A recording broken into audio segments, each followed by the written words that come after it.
If I right now decided that I wanted to play Monopoly with you, and for 400 rounds of playing Monopoly, I didn't allow you to have any money, I didn't allow you to have anything on the board, I didn't allow for you to have anything, and then we played another 50 rounds of Monopoly, and everything that you gained and you earned while you were playing that round of Monopoly was taken from you. That was Tulsa, that was Rosewood. Those are places where we built black economic wealth, where we were self-sufficient, where we owned our stores, where we owned our property, and they burned them to the ground. So that's 450 years. So for 400 rounds of Monopoly, you don't get to play at all. Not only do you not get to play, you have to play on the behalf of the person that you're playing against. You have to play and make money and earn wealth for them, and then you have to turn it over to them. So then for 50 years, you finally get a little bit and you're allowed to play. And every time that they don't like the way that you're playing, or that you're catching up, or that you're doing something to be self-sufficient, they burn your game. They burn your cards. They burn your Monopoly money. And then finally at the release and the onset of that, they allow you to play, and they say, okay, now you catch up. Now at this point, the only way you're going to catch up in the game is if the person shares the wealth, correct?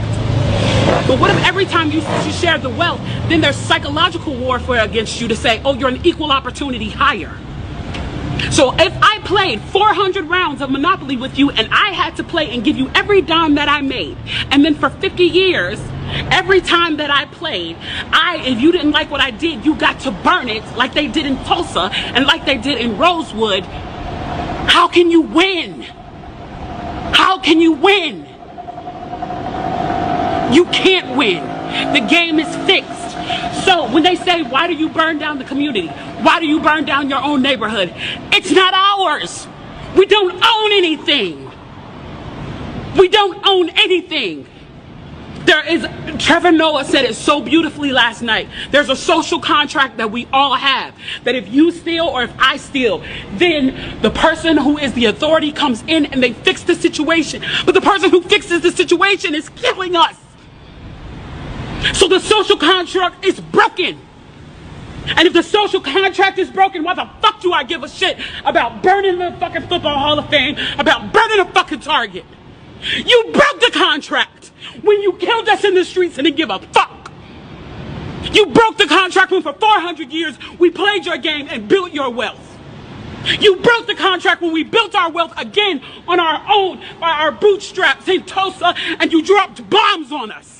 When we built it in Rosewood and you came in and you slaughtered us. You broke the contract, so fuck your Target. Fuck your Hall of Fame.